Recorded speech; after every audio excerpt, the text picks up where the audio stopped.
I put on fancy underwear to hopefully get some tonight, but am now sat with a massive wedgie. Yo, that fucking sucks. That does suck. But you know what? What the hell is going on? Do we not pay our fucking taxes? What's the matter with standing up and giving her a goddamn yank? In the country that you pay taxes for. I don't know your fucking national anthem. I will never learn your national anthem.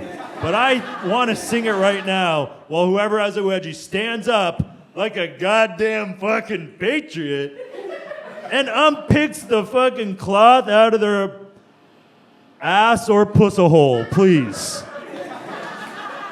Can someone sing the English national anthem? Or I'll have to make it up. Oh, beans on toast, beans on toast, beans on toast with a little bit of coleslaw, beans on toast. Right, no one's got a wedgie. Moving on. I'm gonna guess it was the Shrek slutted out stripper.